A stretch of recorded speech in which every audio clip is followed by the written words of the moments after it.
Welcome to the Melinda Eitzen Show. I'm Melinda. Today we are so fortunate to have with us Dr. Kevin Gilliland.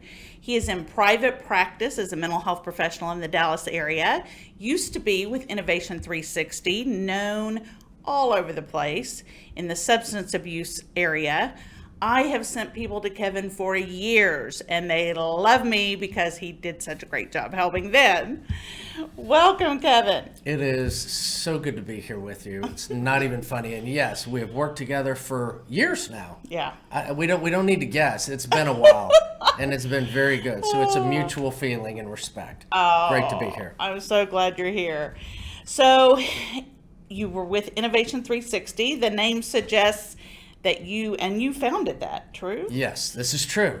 So the name suggests that you do something outside the box. The traditional way may not always be the way. Yes, and it's a little bit tongue-in-cheek, because what we know about the mental health field and our psychological health is we need to think broader. And we have tons of research on it. There's a lot of good medicine out there, like physical activity is good for our psychological health, and sleep is really critical. So we need to think broader than just, I got to talk to somebody or take medicine, which is kind of like other areas of our healthcare. Mm-hmm. So we need a broader approach, creative thinking, think outside the box. Now that seems real innovative, but it's not. It's just based on decades of really good research. And whether it's high blood pressure or a little bit of diabetes, your physician said the same thing to you, which is you need to take this medicine, but then you need to do some things that are good for your physical health and be more physically active, be mindful of what you're eating or drinking, and stress, which I'm still trying to figure that one out. I think we all are. But you go, oh, we think broadly in our physical health. Well, when you get into the mental health space, we think really narrow. Go see a therapist and take medicine. And those things are fine in the right space, but we got a lot of things in our life that help our psychological health. Would it be right to say your specialty is substance abuse? Yes. Yes, I do have a few decades of research and treatment and work with substance use, abuse, and addiction. So I have sent people to you in my cases, which, as you know, often the divorce realm, or maybe even post-divorce, they're fighting about a kiddo. And the person comes to me and I'm seeing some indicators that they have a problem. Maybe their spouse kicked them out because of these indicators, and they might be saying to me, I don't have a problem. So then I call you and say, hey, can we do a little assessment? Right. And I can almost always talk my client into, let's do a secret assessment. We don't ever have to reveal that we did it. It's for our own benefit. Right. And then determine if this problem exists or not. You know, is it a usage problem? Is it an addiction problem? And what might be the recommendation? And you've done a great job of helping people in that realm. Oh, I so appreciate it. And I think the thing that we found so valuable in collaborating is, look, I just need to know what I'm dealing with. Because when we're going through a stressful event like divorce, or if you have someone in the family dies, or if you went through COVID, that's all of us. Then you go, oh gosh, I used to go to work, now I'm not. I used to go eat here, now I'm not. I can't go to my gym. We lost so much. In times like that, we're vulnerable to drink more than normal. And so sometimes when a marriage is going a direction where you end up in divorce, that's not like a bad weekend. It's been a bad few months or years. Yes, usually years. Years, and that means there's an increased risk of how do I get away from this living environment being so upsetting to me? And one of the things we often do is drink more than normal.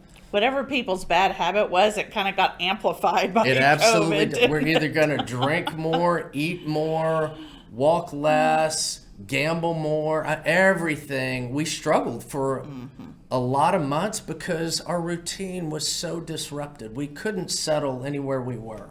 Are we still having a ripple effect from COVID, even though we're out of it? Absolutely. We're when you look at researchers talk about it, we are still in the shadows of COVID. The event itself, if you look at how we managed it in the States, was roughly 8 to 10 to 12 months long, which is horrendous. And then we started easing back into normal things in life. But still, there are some jobs, there are some companies that are still not back to what they were pre-COVID. We now have some financial concerns because of the economy. You have a lot of young adults that got their first job. Well, what do they say at work? Last in, first out. The last ones hired are the first ones to let go. And I worked with a lot of young adults during COVID that had great jobs but got let go, or had job offers that were let go. You also had people that were, I'm not doing college virtually sitting in a dorm room, I'm going to stay home and do it. So there's been so much lingering challenges and stress that we're still living in the shadows of it. I think we're doing some good things, but we're a long way from being better. So let's say somebody comes in and they do have a drinking problem of some type. Do they go to rehab? Yeah, that's great. It's thank you. That's great, because that's what most people think, because that's what we saw in the movies. And you go, well, if you have an addiction, and the number one reason that you look at, and we tend to think, professionals think about, okay, does someone need to go to residential, is if you cannot stop long enough to start doing some treatment, then we're going to have to remove you from your environment so that we can help you establish some sobriety and sort of hold life at bay. So that's one option. Unfortunately, if you're really fair about our field, is we're really good on the extremes. If you need to go to residential, we have those. If you need to see somebody once a week, we've got you covered. But it's that middle ground that our industry just has done a really poor job of. So what do they do? What does one do? Well, that's why we started Innovation 360, because we delivered that middle ground of treatment, because not everybody needs to go away.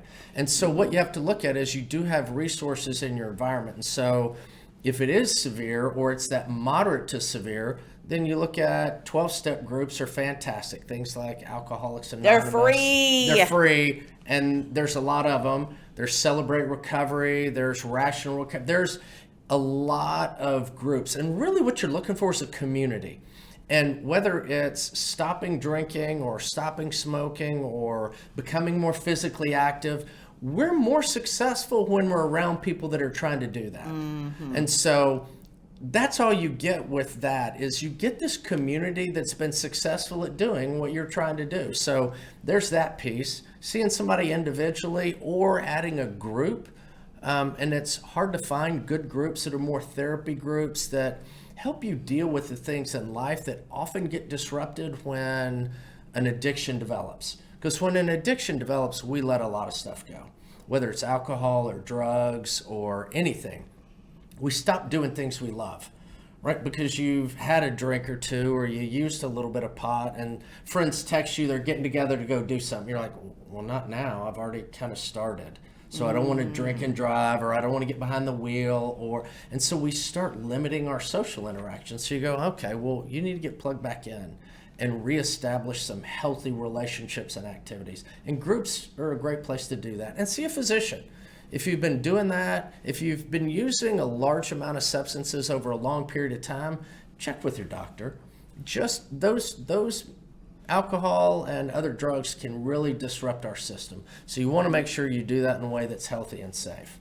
Now, when they do the individual work, that means I'm coming to a therapist like you and saying, hey, what's my problem? Like, why am I doing this? Is that the point, that they're trying to get behind the use of why am I drinking? Yeah, it's a great question.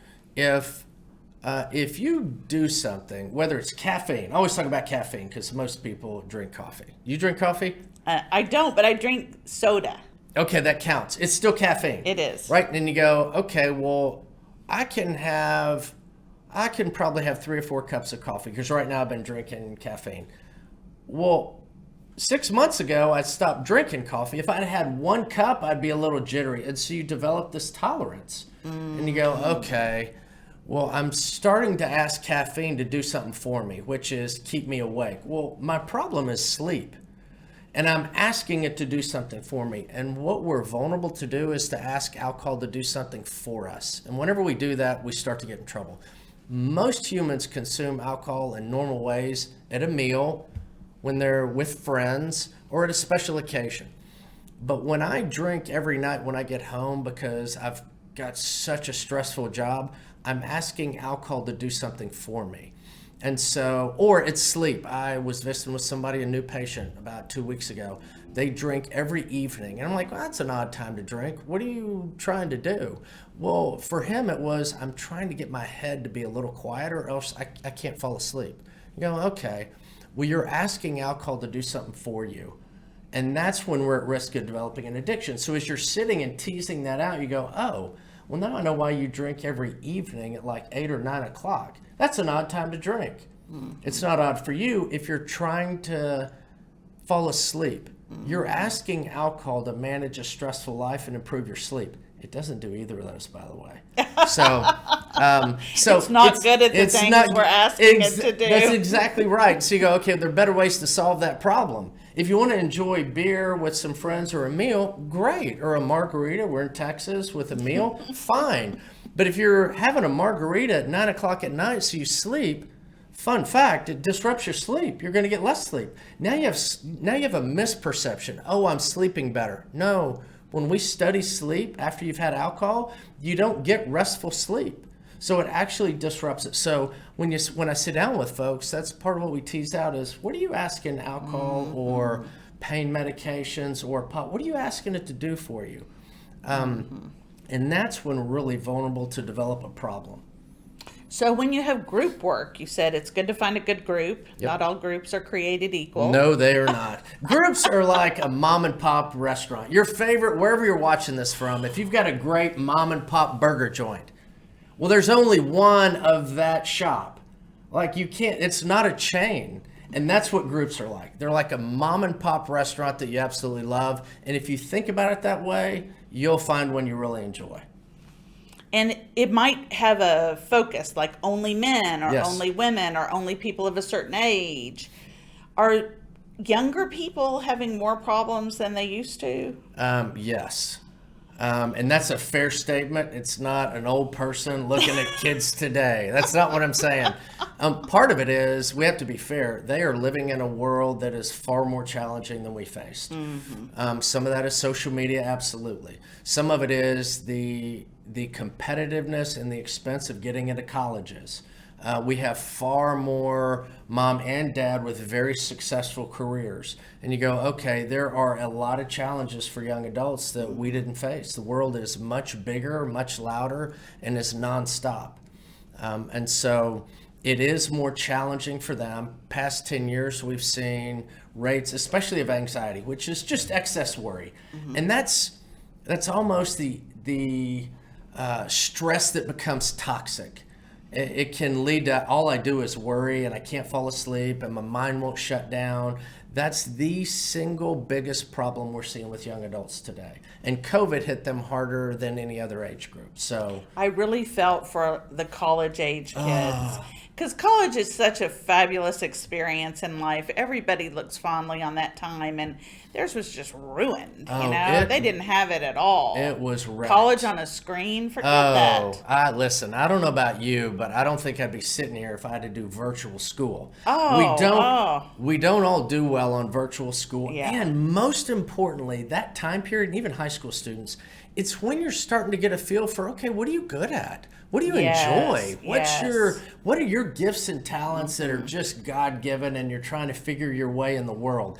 You can't do that sitting in your room by yourself. You can't figure out, what do I like? What am I interested in?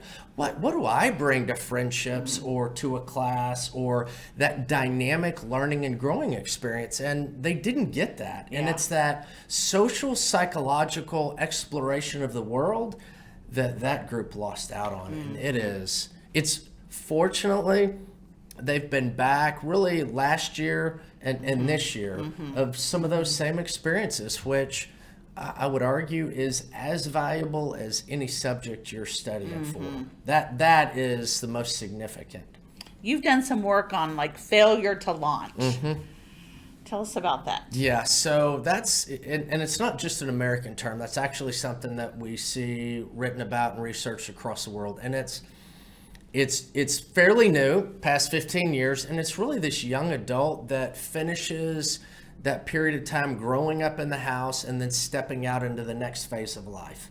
that it can be so overwhelming, and emotionally, psychologically, financially, that we're seeing more young adults staying at home because it's easier, safer, more predictable.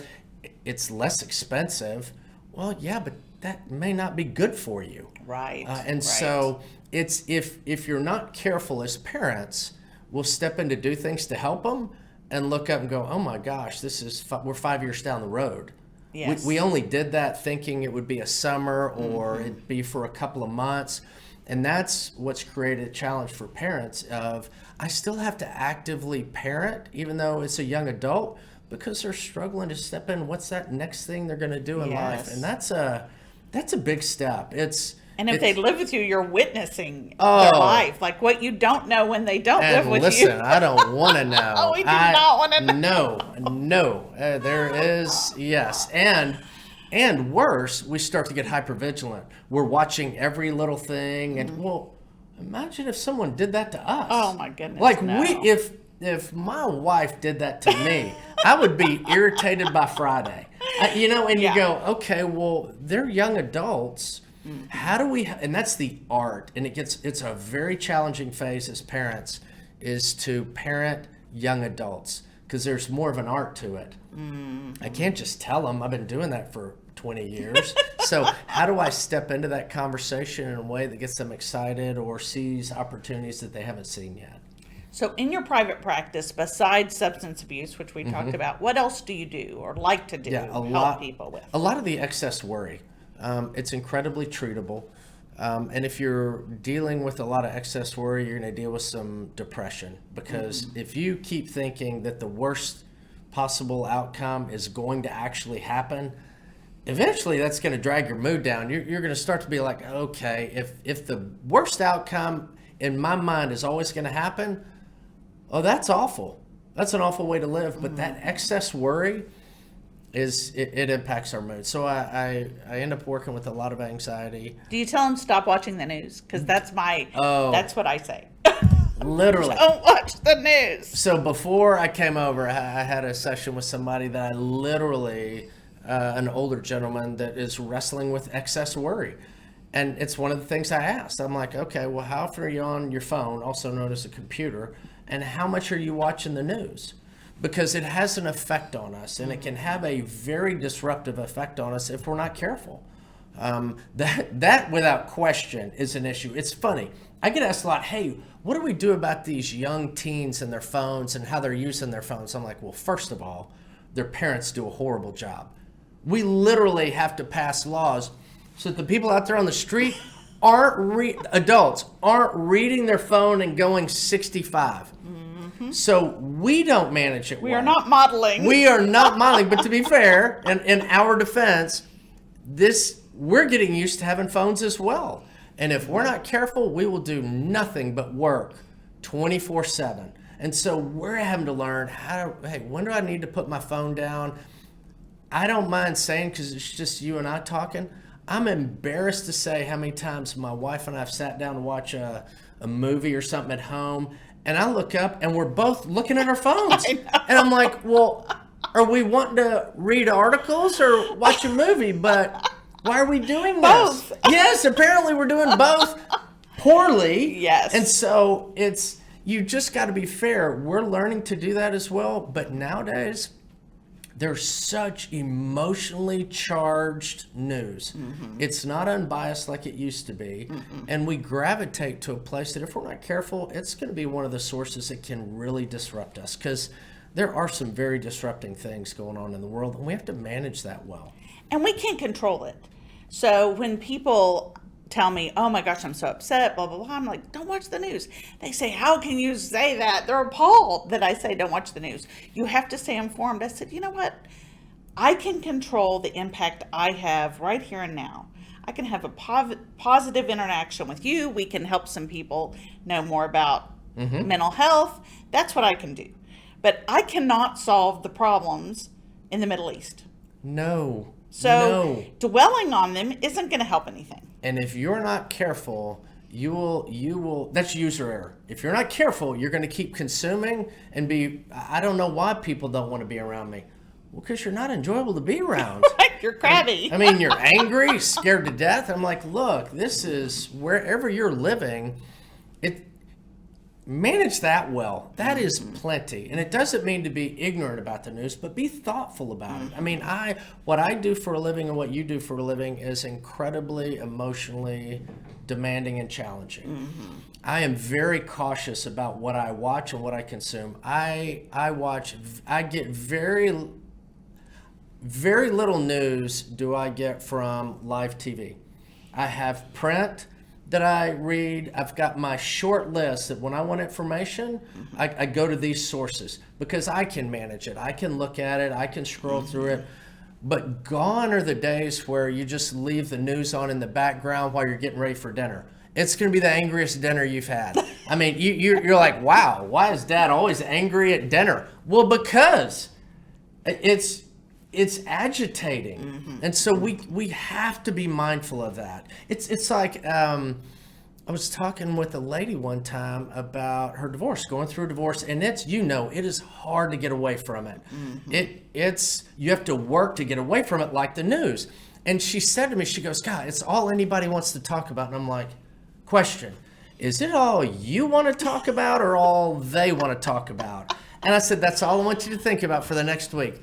Are you the one bringing this up or is it them? And she was, and I loved working with her. She was like, okay, if I have to be honest, I brought it up a lot more than they did. And I'm like, okay, I love that.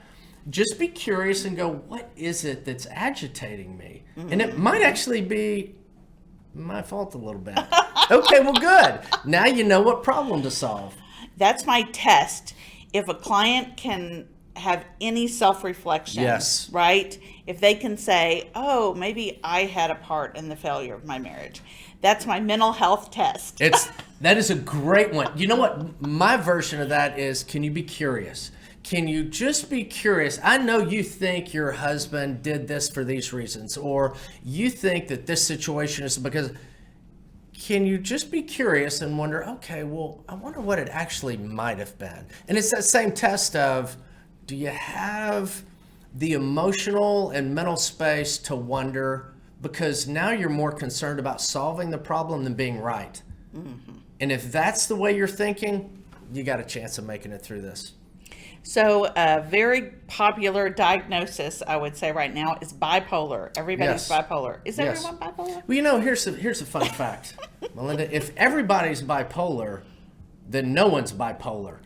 So if that term defines everybody, we've just ruined a good term. Fortunately, no, not everybody's bipolar. We track that kind of data, and we've been tracking those diagnoses and data for decades. No, not everybody's bipolar. And not everybody, not everybody's a narcissist. Not everybody's borderline. That's a very popular narcissist. They all come in and tell me, he's a narcissist. I'm like, well, we all kind of are. If you're a male, you're a narcissist. If you're a female, you're borderline, which means, okay, well, that's for sure wrong. But those are just labels, and I don't even use labels when I'm working with people because none of us like labels. Yeah. None of us do. It's not an engaging way to have conversations. Talk about symptoms and talk about observable behaviors that bother you. And when you do that, people will talk all day. Yeah. But when you throw a label at somebody, you're like, well, okay, well, what's the point in talking to you? You've already decided all this. And that's not how we solve problems. It doesn't help to put somebody in a defensive posture. No. We're not getting anything done. That is not, no. I guess for certain situations you want to do that, but that is, if you want to learn and grow and figure out problems, you've got to look for questions that are open-ended. Don't ask yes/no questions. Ask things like, hey, help me understand, or can you tell me about this, or I'm confused. And use an I statement, right? Yeah, hey, I thought this, and I was under the impression that, and that didn't, what happened? Where'd we miss? Well, that's inviting conversation, not, didn't you I'm like, well, okay, first of all, I don't like the way this is starting. And how a conversation starts is very predictive of how it'll end. So start out gentler. If you just start out gentler in the conversation, being curious, being open, you will significantly increase your odds of it being successful. Okay, well, that's a handy little skill. We can all develop, all of us, even me. Okay, let's go circle back to substance abuse. Yes. If somebody's listening and they're worried about someone in their life, a family member or somebody at work, what are the red flags that that are indicators that, hey, maybe something needs to happen? Yeah. Look for, one of the mistakes people make is to look at frequency and volume. And we look at frequency and volume in research, but what you really want to look at is a pattern of problematic behavior. So when an addiction develops, it's because someone has used substances in a way and at a frequency that it starts to interfere with work, meaningful family and social relationships, and then in all the other aspects of their life. Kind of like we talked about earlier, they don't work out anymore. They used to run, they used to go play cards, they've quit doing all those things. And so substances, for it to develop in that direction of addiction, the first thing you look at is a problematic pattern over years, not a bad weekend or a horrible summer. But this is something that's progressed over years. And what you're looking for is a worsening of, and then fill in the blank, right? Where you'll start to see job promotions get passed up, or you see a lot of changes in career, or divorces, or lifelong friends they no longer see. And so, or if they're younger, an impact on their school performance or administrative issues. So those are sort of the broad brushes we look at. Does that make sense? Yeah. What about criminal? Like they have a DWI. Yeah. Everybody wants to hang on to that, but I've worked with a lot. That's actually, it used to be a symptom in the old manual. It's no longer a symptom. Oh, that's interesting. But where you'll start to see it is that your substance use has led to sort of risky use or potential harm, and you go, well, that definitely fits that quality. Right. But I've also worked with people that have gotten DWIs that have no problem with alcohol. They're coming to see me for something else and haven't had anything to drink in 15 years and never went to treatment. That was just bad luck. And then I've worked with people that had horrendous addiction to alcohol, not a single DWI. So it's one of those things that it's a data point you look at, but there's no aha for making a diagnosis. And for people, one of the other things that I'll circle back to is I talked about frequency and volume. If it progresses to where people are drinking daily, that tends to be a concern. And you want to know, okay, why are you drinking daily or smoking pot daily or taking pain meds daily when the surgery was 2 years ago? And so that's the frequency. And then the amount. And when you're having, if you're a woman and you're having more than 3 or 4 drinks every drinking occasion, that's a heavy occasion. And for a man, when you're having 4 or 5 drinks, that's a heavy occasion. So you want to look at the increase in risk and frequency is somewhat connected to, it's going to show up at work or family or in your social life.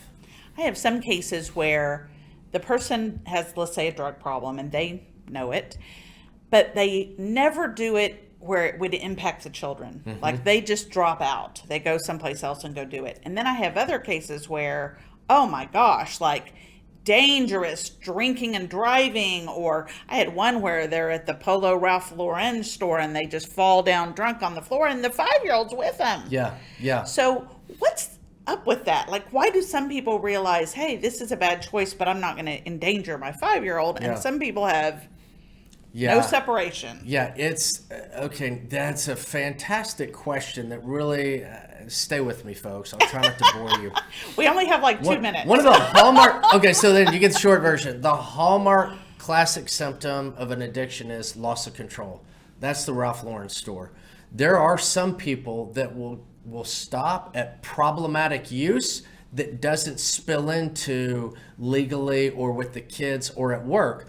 But the way they're consuming is absolutely problematic and not good, but it hasn't progressed to an addiction where there's a loss of control. I see. Okay, big. It's an odd outlier. Yeah. That's a bad hump to go over. Yes. Oh, yes. Yes, it is. It is.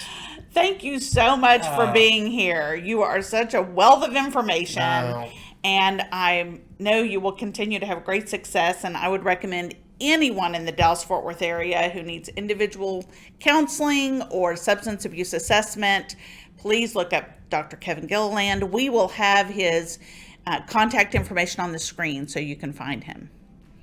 And that is the show for today. That's a wrap.